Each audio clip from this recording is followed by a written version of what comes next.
मैंने आपसे बार बार कहा है कि अपने धर्म को महान साबित करने के लिए हमें दूसरे धर्म की तौहीन करने की जरूरत नहीं है। मैं एक शिव भक्त हूं और मेरा मानना है कि महाशिवरात्रि का जो आयोजन होता है ना, हम हिंदुओं के लिए एक बहुत बड़ा आयोजन होता है। मगर इसका अर्थ ये कतई नहीं कि हम मस्जिद के सामने शोभा यात्रा निकालकर वहां पर तमाशा खड़ा करें। महाशिवरात्रि के पावन मौके पर क्या क्या हुआ दोस्तों, आज वो तस्वीर मैं आपको दिखलाने वाला हूं। मैं आपको यह भी बतलाऊंगा कि जो पॉलिटिकल पार्टी आपको भड़काती है वो खुद विदेशों में जाकर पाकिस्तानियों के साथ क्या ऐश करते हैं। मगर सबसे पहले दोस्तों, पत्रकार फरहान याहिया ने अपने डिजिटल प्लेटफॉर्म में एक वीडियो जो है वो पेश किया है। इसमें फरहान याहिया ये दावा कर रहे हैं कि महाशिवरात्रि को लेकर एक शोभा यात्रा निकल रही है और उसके बाद लेजर के जरिए ओम का जो प्रतीक है वो जामा मस्जिद की गुंबद पर फ्लैश किया जा रहा है। सबसे बड़ी बात, हमारे भोले बाबा का आयोजन महाशिवरात्रि शोभा यात्रा आप निकाल रहे हैं, वो भी कहां से? जामा मस्जिद के सामने से। और फिर आपकी शोभा यात्रा वहां रुक जाती है। आप लेजर के जरिए, जैसे कि फरहान याहिया दावा कर रहे हैं, पत्रकार फरहान याहिया ने कहा कि आप लेजर के जरिए ओम का जो साइन है वहां पर आप फ्लैश कर रहे हैं। मैं फिर आपसे पूछना चाहता हूं, क्या इससे मेरे भोले बाबा का रुतबा बढ़ेगा? क्या इससे हिंदू धर्म का रुतबा बढ़ेगा? याद कीजिएगा दोस्तों, दुर्गा विसर्जन के दौरान उत्तर प्रदेश में क्या हुआ था? बहराइच बाराबंकी की मस्जिदों के सामने तमाशा। एक जगह हालात खराब हो गए थे। एक हिंदू युवा जो है एक छत पर चढ़ गया था, उसने इस्लामी झंडे को हटाया, वहां पर भगवा झंडा फहराया और एक गोलीबारी में उसकी मौत हो गई। उसको भड़काया गया, उसको भड़का रही है एक पॉलिटिकल सोच। और फिर मैं नहीं भूला हूं, बाराबंकी की एक मस्जिद के सामने अश्लील मां बहन की गाली वाले गाने चलाए गए, जिसके अंदर मां बहन की गालियां दी जा रही थी। और मौका क्या था? मेरी मां दुर्गा की विसर्जन यात्रा। और आज एक बार फिर जामा मस्जिद के सामने, शाही जामा मस्जिद के सामने इस तरह का तमाशा हो रहा है। मैंने तलाशने की कोशिश की कि पुलिस ने इस पर क्या प्रतिक्रिया दी है। पत्रकार फरहान ने पुलिस को टैग किया है, मगर पुलिस ने कोई प्रतिक्रिया नहीं दी है। हालांकि इस वीडियो में आप देख सकते हैं, पुलिस जो तमाम लोग शोभा यात्रा में शामिल हैं उन्हें रोकने की कोशिश कर रहे हैं। यानी कि वो लोग भड़क रहे थे, यानी कि हो सकता है कि वो लोग मस्जिद की तरफ भी बढ़ते, मगर पुलिस ने किसी तरह से उनको रोका। मैं फिर आपसे पूछ रहा हूं दोस्तों, इसकी क्या जरूरत है? यह अपवाद नहीं है। शाही जामा मस्जिद के सामने ये जो हुआ है ये अपवाद नहीं है। यही बाराबंकी में हुआ था, बहराइच में हुआ था, तमाम जगहों पर हो रहा है। हमें लगता है कि हम अपने धर्म का रुतबा किसी दूसरे धर्म की तौहीन करके बड़ा कर सकते हैं। मैं भोले बाबा का भक्त हूं, मैं भगवान बुद्ध का भी भक्त हूं। आध्यात्मिक तौर पर इन दो चेहरों से मैं अपनी पहचान पाता हूं। भोले बाबा यानी भगवान शिव और बुद्ध, ये दो मेरी शक्ति का प्रतीक है, मेरी शक्ति का स्रोत है। मैं एक धार्मिक व्यक्ति हूं, मगर इसका मतलब यह नहीं कि दूसरे धर्मों की मैं तौहीन करता हुआ चलूं। तो फिर ये मनचले ऐसा क्यों कर रहे हैं? और मैं आपसे एक सवाल पूछना चाहता हूं, जो पॉलिटिकल सोच आपको दंगाई बना रही है, उनके अपने नेता क्या कर रहे हैं? दो तस्वीरें आपके सामने। भारत पाकिस्तान का मैच होता है दुबई में। यह देखिए, अनुराग ठाकुर जिसने देश के गद्दारों को गोली मारो जैसे नारे लगाए थे, शाहिद अफरीदी के साथ बैठा हुआ है।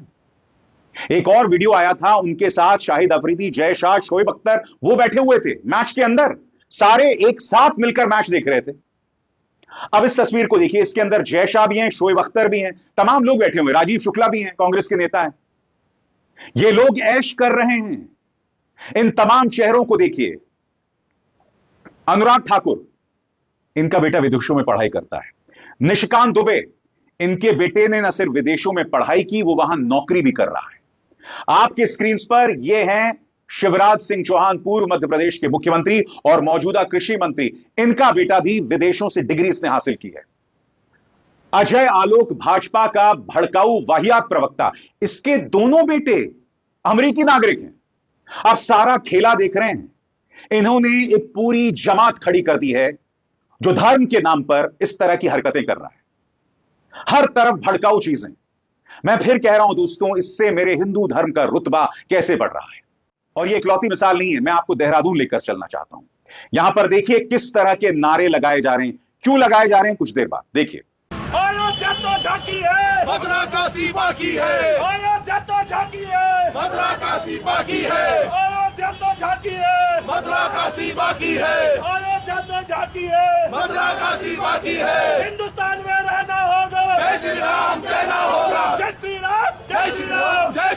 राम जय श्री राम। एक ही नारा एक ही नाम। जय श्री राम जय श्री राम।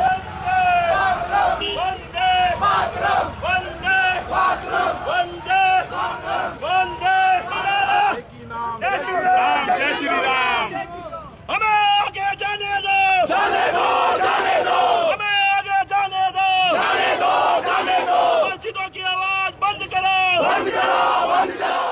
बताया ही जा रहा है कि देहरादून में एक मस्जिद में जब अजान होती है तो लाउड स्पीकर पर होती है और ये लोग उसका विरोध कर रहे हैं। अब जो मस्जिद से जुड़े हुए लोग हैं उन्होंने कहा कि भाई हम डेसिबल यानी कि अपना वॉल्यूम कम कर सकते हैं, मगर ये तमाम नारे लगाने की क्या जरूरत है, मुझे बताइए ना। आपसी बातचीत से भी सब कुछ हो सकता है। अब मैं आपको सुनाना चाहता हूं वो किस नाराजगी से अपनी बात रख रहे हैं, देखिए। देखिए, मैंने आप सबको पहले भी बताया था, हनुमान चालीसा के पीछे वजह यही थी कि मस्जिदों से अगर अजान की आवाज आएगी तो हम हर उस मस्जिद में हनुमान चालीसा पढ़ेंगे जहां से मस्जिद की आवाज अजान तेज आएगी और जो डेसिबल है उससे अलावा आएगी। ये हिंदू रक्षा दल ने ठाना है, उत्तराखंड ही नहीं पूरे देश में अगर कहीं पर भी मस्जिद की आवाज डेसिबल से ज्यादा आई तो हिंदू रक्षा दल हर उस मस्जिद के बाहर हनुमान चालीसा पढ़ेगा जहां पर इस तरह की आवाजें आएगी। लाउड स्पीकर बंद नहीं हुए तो फिर क्या? लाउड स्पीकर बंद नहीं हुए तो हम अभी पुलिस प्रशासन को ज्ञापन दिया है, सब कुछ सौंपा है हमने।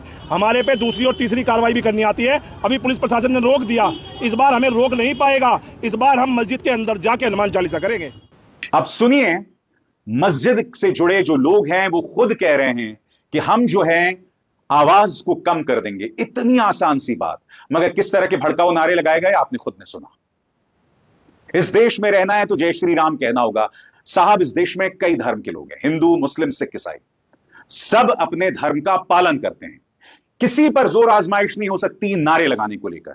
कोई अपनी स्वेच्छा से श्री राम का नारा लगाना चाहता है, लगाएगा।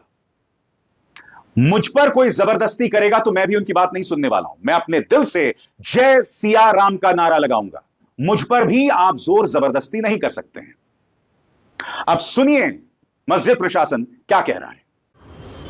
हाजी साहब, आज हिंदू रक्षा दल के जो अध्यक्ष हैं उन्होंने कहा कि हम हनुमान चालीसा पढ़ेंगे मस्जिद में। आप अभी नमाज हुई, आप नमाज पढ़ रहे थे, हालांकि पुलिस प्रशासन ने उनको रोक दिया। क्या कहेंगे इस पूरे मामले में? देखिए, पुलिस का काम तो रोकने का ही है और वो ये अच्छी पहल है उनकी और रोकना चाहिए उनको।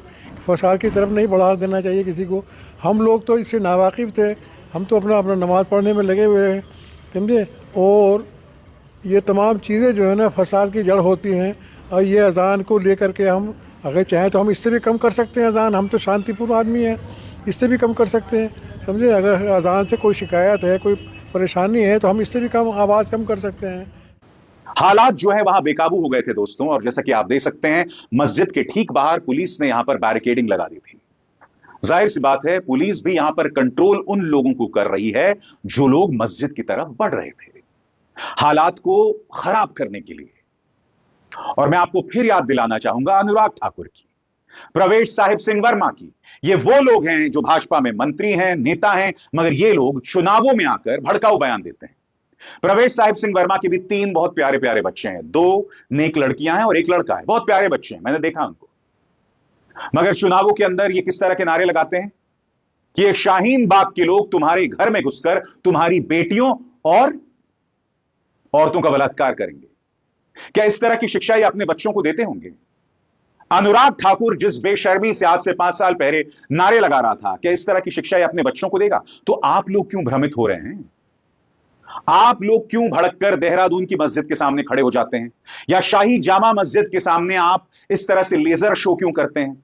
या फिर बहराइच और बाराबंकी की मस्जिद के सामने आप मेरी मां दुर्गा का अपमान करते हुए मां बहन की गालियों वाला डीजे वाला गाना क्यों चलाते हैं? यह सवाल तो किया जाएगा ना।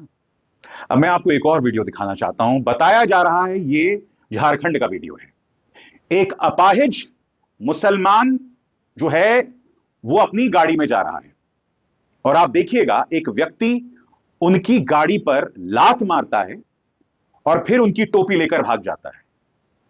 अब ये बुजुर्ग मुसलमान है दोस्तों, अपाहिज है ऊपर से। लोगों के अंदर इतना जहर भर दिया गया है कि तुम अपनी मर्दानगी एक बुजुर्ग मुसलमान पर निकाल रहे हो। यह अपवाद नहीं है दोस्तों, इस तरह की ढेरों तस्वीरें, इस तरह के ढेरों वीडियोस वायरल होते हैं।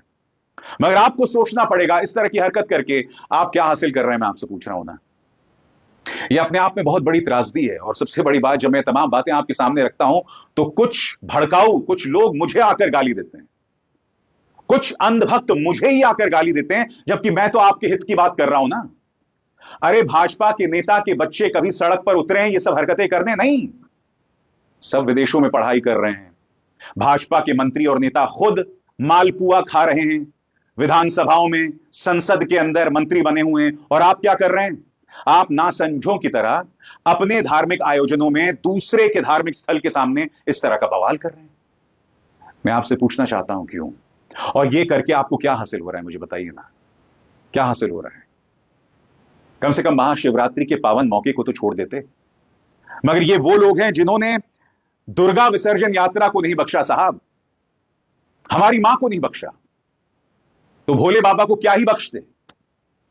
सोचिए आप क्या बनते जा रहे हैं। और ऐसा तब होता है जब धर्म को राजनीति के लिए इस्तेमाल किया जाता है, जब धर्म का मकसद लोगों के अंदर नफरत भरना, उनके अंदर डर भरना, क्योंकि अगर ये डर रहेगा तभी तो वोट मिलेंगे ना। लोगों को ये बार बार बताना कि अगर हम सत्ता से चले गए तो मुगलों का राज आ जाएगा। मैं आपसे बार बार कहता रहता हूं, कोई मुगलों का राज नहीं आ रहा दोस्तों, कोई अनारकली खतरे में नहीं है, सिर्फ ये पॉलिटिकल अनारकलियां खतरे में हैं, उसके अलावा कुछ नहीं। इस बात को समझिए, समझिए इस बात को। अभिसार शर्मा को दीजिए इजाजत। नमस्कार।